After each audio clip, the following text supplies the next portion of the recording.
Bismillahirrahmanirrahim. Assalamualaikum warahmatullahi wabarakatuh. Perkenalkan, nama saya Insan Pratama dari Fakultas Vokasi jurusan D4K3. Di sini saya akan mempresentasikan eh, UAS tentang Health Risk Assessment (HRA) di tempat jahit Ibu Sheila.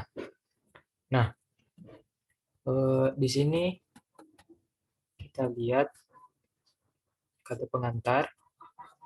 Puji syukur kami ucapkan kepada Tuhan Yang Maha Kuasa, karena pertolongannya penyusun dapat menyelesaikan masalah health risk assessment di tempat jahit Ibu Sheila.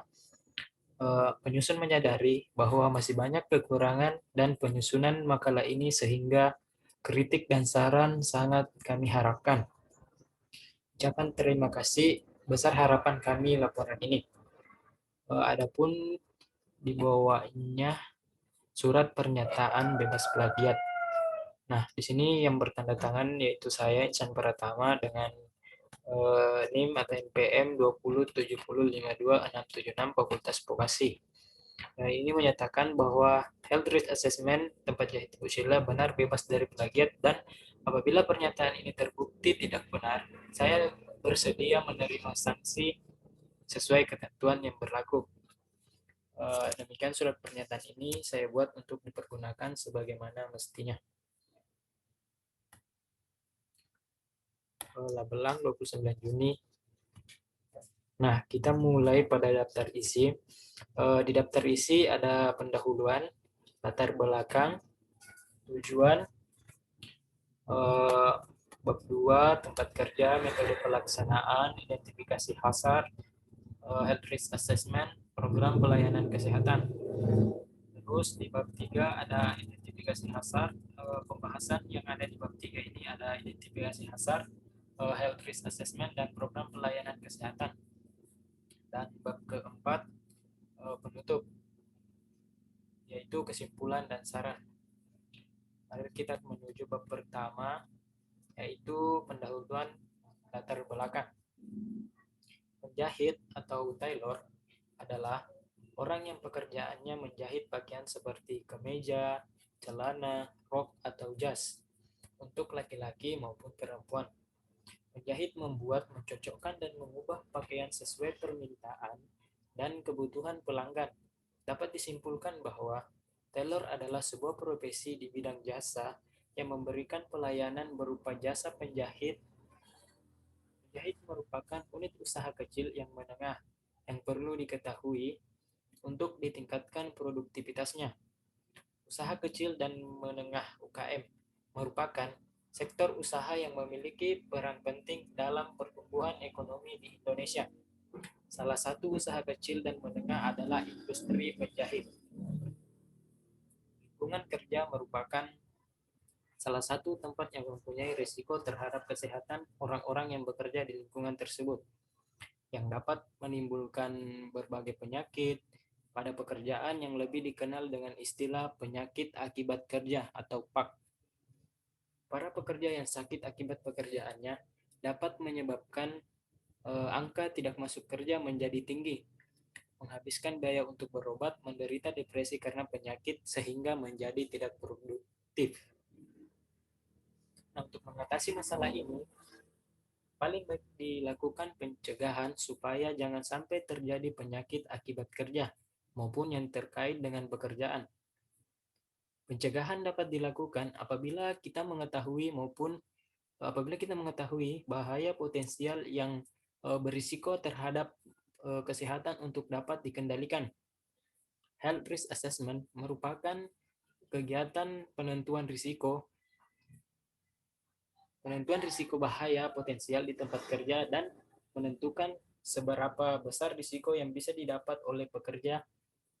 Dengan demikian, perlu sekali untuk dilakukan HRA di tempat jahit, seperti di tempat jahit yang saya akan bahas ini. Sebentar, saya zoom dulu. Nah, adapun tujuan melakukan HRA di tempat jahit ini yaitu mengetahui risiko yang ada di tempat jahit, mengetahui hazard apa saja yang ada di tempat jahit, dan mengetahui prioritas risiko yang paling tinggi yang ada di tempat jahit. Bab 2 yaitu tempat kerja. Sheila Taylor adalah sebuah usaha jasa jahit pakaian pria maupun wanita, anak-anak yang bertempat tinggal di Jalan Labelang, di Kampung Labelang, Kelurahan Temboe, Lampung Selatan, Kota Belopang. Pemilik usaha Sheila Taylor adalah bernama Ibu Sheila, yang memulai usaha dengan kemampuan menjahit telah dimiliki sejak tahun 1999. Dengan kerja keras dan kemampuan yang handal demi membanggakan usaha dalam menjahit, Ibu dapat mengembangkan usaha ini dengan baik. Adapun metode pelaksanaannya yaitu dalam menjalankan usahanya, Bu Sila memiliki 5 karyawan yang membantunya menyelesaikan jahitan-jahitannya setiap bulan. Ibu ini dapat memproduksi sekitar 50 baju yang siap dipakai. Ibu Sila mematok harga setiap baju rata-rata Rp100 dan celana panjang sekitar Rp120.000. Maka penghasilannya sekitar 10.340.000 per bulan. Setiap hari karyawan selalu datang pagi untuk memulai pekerjaannya. Ada yang membuat desain, menyiapkan kain dan memotong kain, membuat ukuran, menjahit baju, dan mengemas baju yang siap untuk dipasarkan. Biasanya juga karyawan sering disuruh untuk lembur ketika stok jahitannya menumpuk. Jadi karyawan disuruh untuk lembur terkadang merasa lelah karena kurangnya waktu istirahat yang diberikan oleh pengurus toko tersebut. Nah, dari situ kita lihat banyak hazard yang perlu diperhatikan dan harus dikendalikan sebelum adanya kejadian yang tidak diinginkan bagi karyawan. Nah, adapun identifikasi hazard. Hazard identification merupakan studi memperhitungkan bahaya dari semua proses maupun non-proses. Penerapan ini membantu untuk merancang dan mengatur isu-isu keselamatan maupun lingkungan dalam sebuah perusahaan.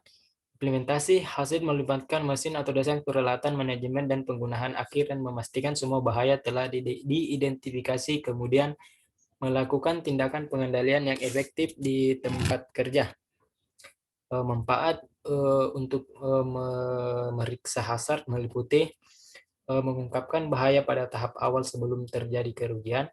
Yang kedua, bahaya dicatat dan berhasil dihindari, dikurangi atau disorot. Yang ketiga, memberikan langkah-langkah pengendalian untuk pencegahan. Yang keempat, menghemat anggaran. Dan yang kelima, menetapkan kriteria bahaya untuk mempermudah dalam memprioritaskan pengendalian. Selanjutnya yaitu HRA. Kita perlu tahu bahwa HRA itu apa sih? Nah, Health Risk Assessment atau biasa juga disingkat dengan HRA adalah analisa risiko tentang faktor-faktor bahaya kesehatan yang meliputi faktor fisik, kimia, biologi, ergonomi yang ada di tempat kerja. Adapun tujuan dari Health Risk Assessment adalah mengetahui tingkat risiko dari masing-masing potensi bahaya, melihat keefektifan dan kontrol yang sudah dilakukan, serta untuk melakukan strategi pengukuran dan kontrol dari potensi bahaya yang ada guna langkah selanjutnya. Di sisi lain, dengan adanya health risk assessment, maka kita mempunyai list dari karyawan yang terpapar potensi bahaya tertentu dan mengetahui spesifik health surveillance yang dibutuhkan. Health risk assessment mencakup identifikasi, evaluasi, dan kontrol terhadap hal-hal yang berpotensi membahayakan kesehatan kerja dalam kaitannya dengan faktor fisik, kimiawi, biologis, dan ergonomi. Selanjutnya yaitu program pelayanan kesehatan. Program pelayanan kesehatan terbagi jadi 4. Ada pelayanan preventif, pelayanan promotif, pelayanan kuratif, dan pelayanan rehabilitatif. Nah, pelayanan preventif Ini diberikan guna mencegah penyakit akibat kerja, penyakit menular di lingkungan kerja, dan menciptakan kondisi pekerja atau mesin tempat kerja agar ergonomis menjadi kondisi fisik maupun lingkungan kerja yang memadai dan tidak menyebabkan sakit atau membahayakan pekerja, serta menjaga pekerja tetap sehat. Selanjutnya yaitu pelayanan promotif. Pelayanan promotif yaitu peningkatan kesehatan promotif pada pekerja dimaksudkan agar keadaan fisik dan mental pekerja senantiasa dalam kondisi baik. Selanjutnya yaitu pelayanan kuratif, yaitu pelayanan pengobatan terhadap tenaga kerja yang menderita sakit akibat kerja dengan pengobatan spesifik berkaitan dengan pekerjaannya maupun pengobatan umumnya serta upaya pengobatan untuk mencegah meluas penyakit menular di lingkungan pekerjaan. Selanjutnya yaitu pelayanan rehabilitatif, yaitu pelayanan ini diberikan kepada pekerja karena penyakit parah atau kecelakaan parah yang telah mengakibatkan cacat sehingga menyebabkan ketidakmampuan bekerja secara permanen, baik sebagian atau seluruh kemampuan bekerja yang biasanya mampu dilakukan sehari-hari. Selanjutnya yaitu kita menuju ke bab 3 yaitu pembahasan identifikasi hasar. Nah, di tempat jahit itu ada bagian memotong benang. Nah, pada gambar ini kita bisa lihat ibu ini sedang melakukan memotong benang menggunakan gunting. Sini guntingnya. Nah, kita lihat tabel 1 yaitu identifikasi bahaya potensial saat memotong benang. Urutan kegiatan memotong benang. Bahaya potensial, kita lihat di sini bahaya fisiknya yaitu terkena gunting, bahaya kimia tidak ada, biologi tidak ada, ekonomi, posisi kepala menunduk, psiko juga tidak ada. Nah, gangguan kesehatan yang mungkin terjadi yaitu tangan berdarah dan leher pegal. Risiko kecelakaan kerja juga tidak ada. Selanjutnya, hasar menjahit baju. Nah, kita lihat pada gambar, ibu ini sedang melakukan penjahit baju. Tabel kedua, identifikasi bahaya potensial di bagian menjahit baju. Urutan kegiatannya, menjahit baju. Bahaya potensial, kita lihat di sini, bahaya fisik, terkena jarum. Bahaya kimia tidak ada, bahaya biologi yaitu bakteri. Bakteri yang ada di jarum maupun yang ada di kain. Bahaya ergonomi, posisi kepala juga menunduk. Kita lihat di sini ibunya sedang melakukan menjahit dan posisi kepalanya juga menunduk. Nah, di situ terkadang ibu ini merasa pegal di bagian leher. Nah, gangguan kesehatan yang mungkin terjadi yaitu tangan berdarah, leher pegal, penyakit infeksi. Risiko kecelakaan kerja juga tidak ada. Selanjutnya, posisi kaki saat melakukan menjahit. Posisi kaki saat menjahit, sini kita lihat di gambar.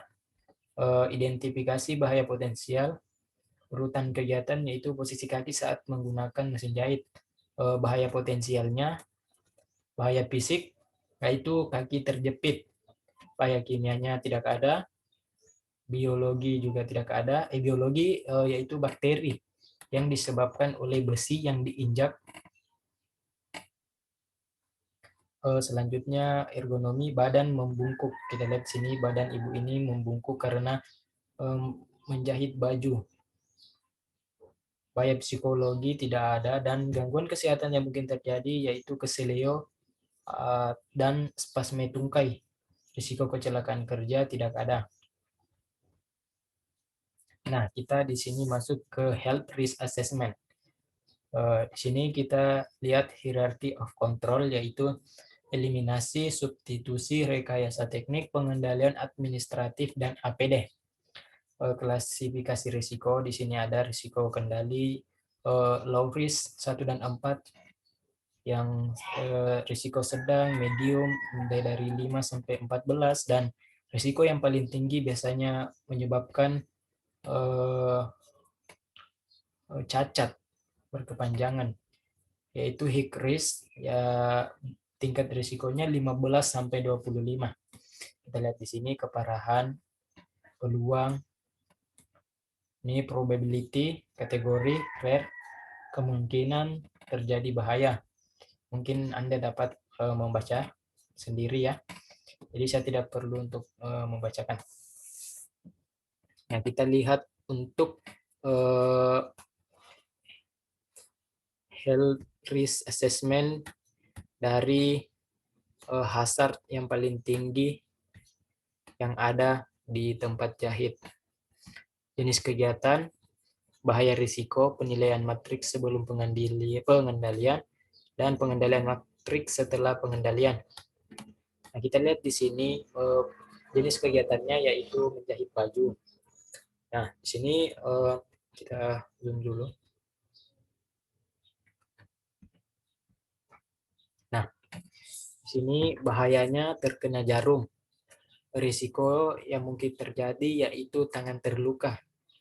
Kita lihat di sini probability-nya yaitu berada di angka 3 dan severity-nya yaitu juga berada di angka 3. Nah, risk rating-nya yaitu 9. Di sini kenapa 9? 3 kali 3 yaitu 9. Levelnya yaitu medium. Karena seperti tadi yang ada di atas, 9 ini tingkat risikonya sedang atau medium risk. Jadi kita memberikan warna kuning. Nah, pengendaliannya kita menggunakan pelindung tangan agar tidak terkena jarum. Nah, setelah melakukan pengendalian, probability-nya jadi turun, yaitu menjadi 2, dan severity-nya juga 2. Nah, sehingga risk rating-nya jadi 4, jadi low. Nah, low artinya risiko rendah. Jadi setelah pengendalian, setelah melakukan pengendalian, bahaya terkena jarum akan sedikit menurun tingkat risikonya. Selanjutnya, jenis kegiatan menggunting kain. Bahaya terkena gunting, risikonya tangan terluka. Probability sama tadi 3, severity 3, dan risk ratingnya 3. Levelnya tetap medium karena 9. Nah, kita lakukan pengendalian yaitu menggunakan pemotong kain yang memiliki pelindung. Nah, di sini kita lihat probability-nya menjadi 2, severity-nya juga menjadi 2. Sehingga risk rating-nya menjadi 4, yaitu low, risiko rendah.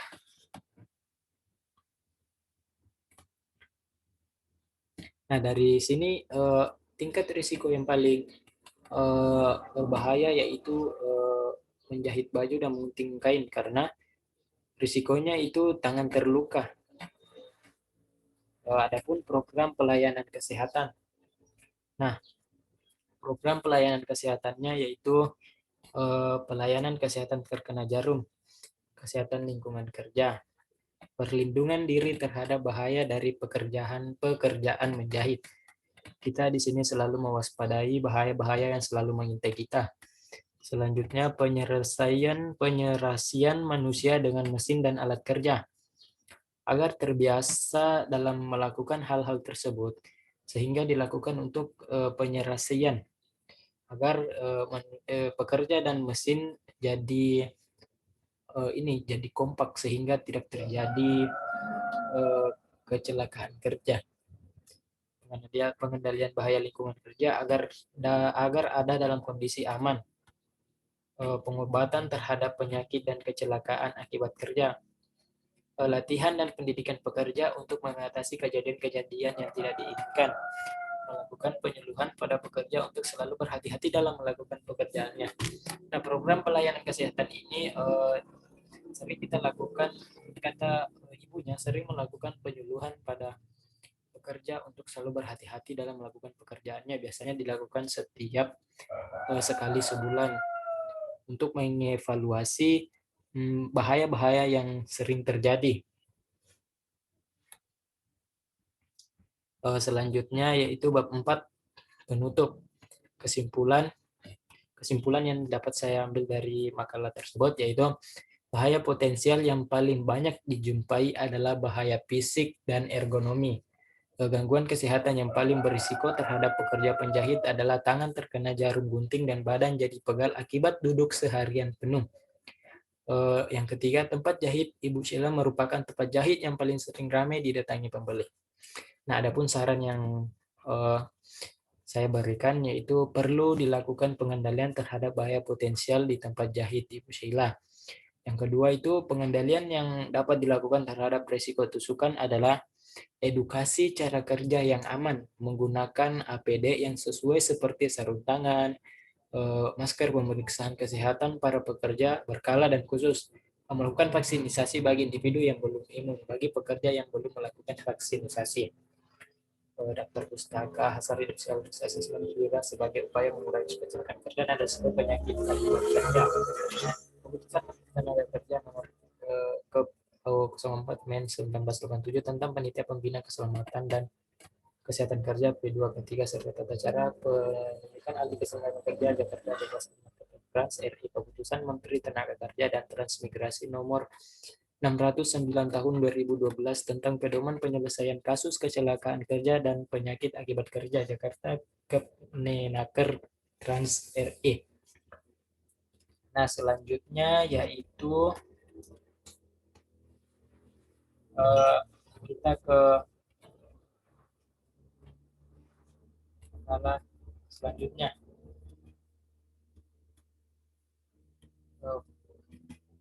Makalah Laboratorium RS Bataraguru. Nah, kita lihat di sini sama seperti tadi, memiliki kata pengantar dan surat pernyataan bebas belakiat. Kita langsung ke bab 1 pendahuluan yaitu latar belakang. Kesehatan merupakan salah satu bagian terpenting dalam kehidupan manusia karena tanpa kesehatan yang prima, kita sebagai manusia tidak dapat berkarya secara penuh untuk membuahkan hasil optimal. Kehadiran laboratorium klinik sangat penting. Adanya dalam memantau kesehatan seorang sesuai dengan perannya.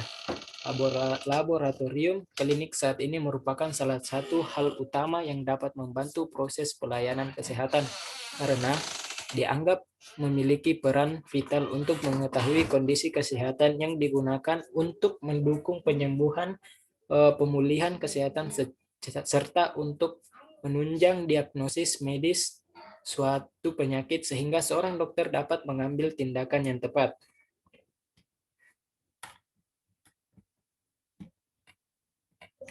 Proses tersebut dilakukan untuk mengetahui data diri pasien dan pemeriksaan apa saja yang akan dilakukan, baik pemeriksaan atas permintaan sendiri, rujukan dari dokter, atau berdasarkan suatu institusi terkait. Pendataan pemeriksaan awal tersebut bertujuan untuk menentukan potongan pembayaran yang diterima oleh pasien. Pasien akan menerima potongan harga sebesar 100% untuk pasien yang datang melalui rujukan dokter, potongan harga sebesar 15% untuk pasien yang datang berdasarkan institusi tertentu, dan 0% untuk pasien yang datang atas permintaan sendiri. Setelah pendataan selesai dilakukan dan memberikan total yang harus dibayar oleh pasien, petugas front office mencetak hasil pendataan tersebut dan memberikannya kepada pasien.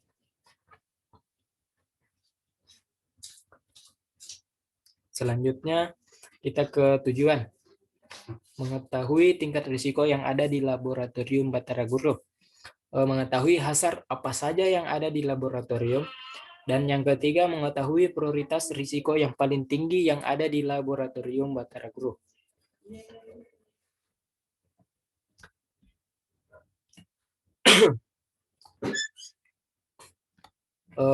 Kita menuju ke bab 2 yaitu tempat kerja.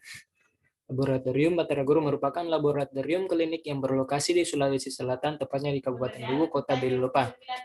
Didirikan dan resmi menjalankan kegiatan usahanya pada tahun 1997.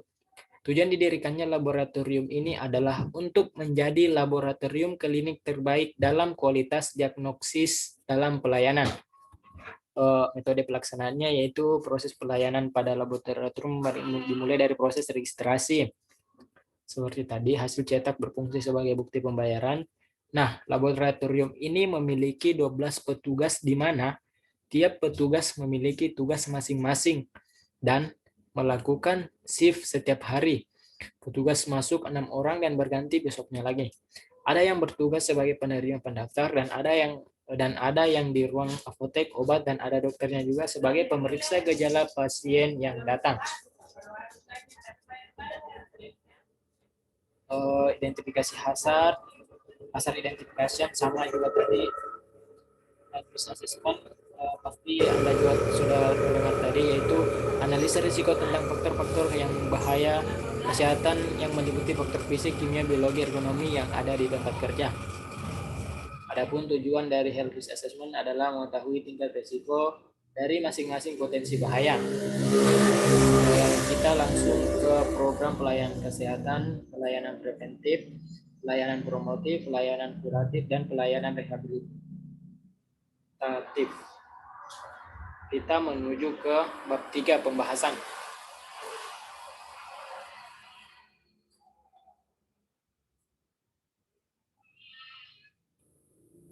Bab 3 pembahasan identifikasi hasar, bagian pendaftaran. Nah, di sini bagian pendaftaran pasien. Identifikasi hasar, bahaya potensial saat pendaftar pasien. Urutan kegiatan menerima pasien, bahaya potensial, bahaya fisik, panas UV, bahaya kimia tidak ada, bahaya biologi yaitu bakteri, jamur, dan virus. Bahaya ergonomi yaitu berdiri lama. Bahaya psikologi tidak ada. Gangguan kesehatan yang mungkin terjadi yaitu dehidrasi, spasme, tungkai penyakit kulit. Risiko kecelakaan kerja tidak ada. Selanjutnya apotek. Di sini kita lihat meracik obat, identifikasi bahaya potensial di bagian apotek, urutan kegiatan, menerima resep dan memberikan obat. Bahaya potensial, bahaya fisik, bising, radiasi. Bahaya kimia tidak ada, bahaya biologi, bakteri, jamur, dan virus. Ergonomi, duduk lama atau berdiri lama. Bahaya psikologi juga tidak ada. Nah, gangguan kesehatan yang mungkin terjadi yaitu iritaktivitas, hipertensi, penyakit infeksi, risiko kecelakaan kerja tidak ada. Selanjutnya, laboratorium. Nah, di laboratorium, layanan laboratorium, urutan kegiatan mengambil atau menerima spesimen. Bahaya fisik tidak ada, bahaya kimia tidak ada, bio, bakteri, jamur, virus, ergonomi tidak ada, psikologi juga tidak ada.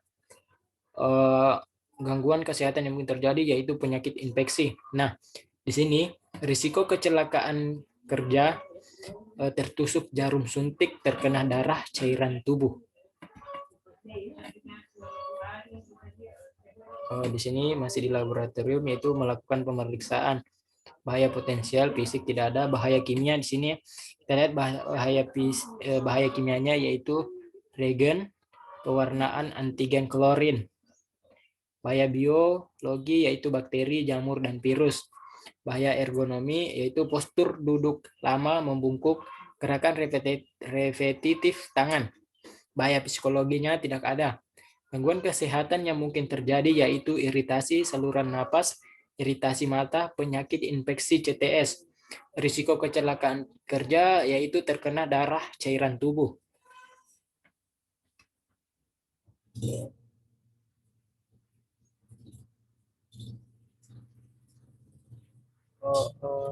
Mana ya?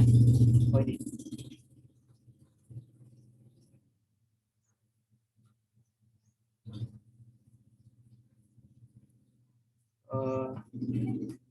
Screen. Oh, ini.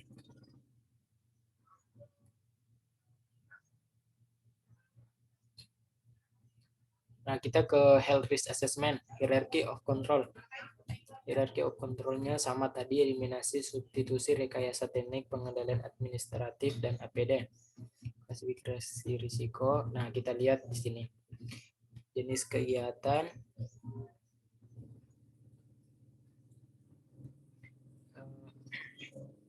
Nah, ini jenis kegiatan, bahaya, risiko, penilaian matriks sama sebelumnya. Kita lihat jenis kegiatannya itu memberikan obat ke pasien atau di apotek. Bahayanya tertimpa barang. Risiko keseleo. Probability 3, severity 3. Risk ratingnya 9. Levelnya medium karena tingkat risikonya rendah.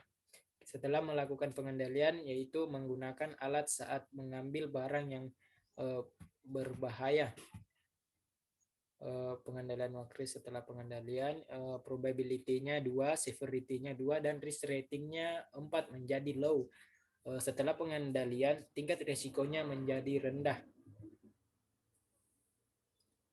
Mengambil spesimen, tertusuk jarum suntik.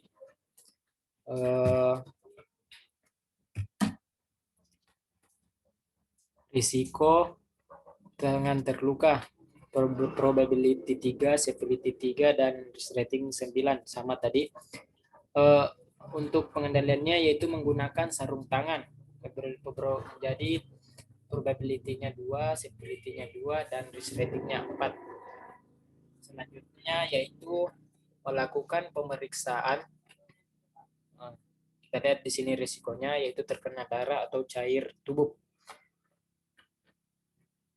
Risikonya infeksi. Kita lihat sama probability 3, severity 3, dan risk ratingnya 9. Tingkat risikonya sedang medium.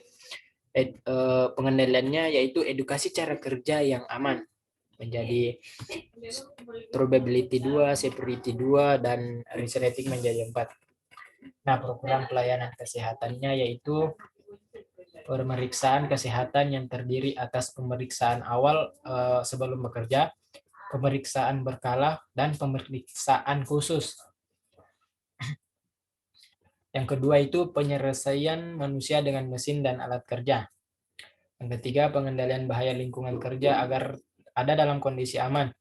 Yang keempat, latihan dan pendidikan pekerja untuk dapat menggunakan kemampuannya yang masih ada secara maksimal. Yang kelima, penyuluhan pada pekerja untuk selalu berhati-hati dalam melakukan pekerjaan. Dan yang keenam, melakukan pelatihan menggunakan jarum suntik yang benar. Jangan sampai ketika para pekerja melakukan pekerjaannya, ada yang tidak mengetahui cara menggunakan jarum suntik yang benar.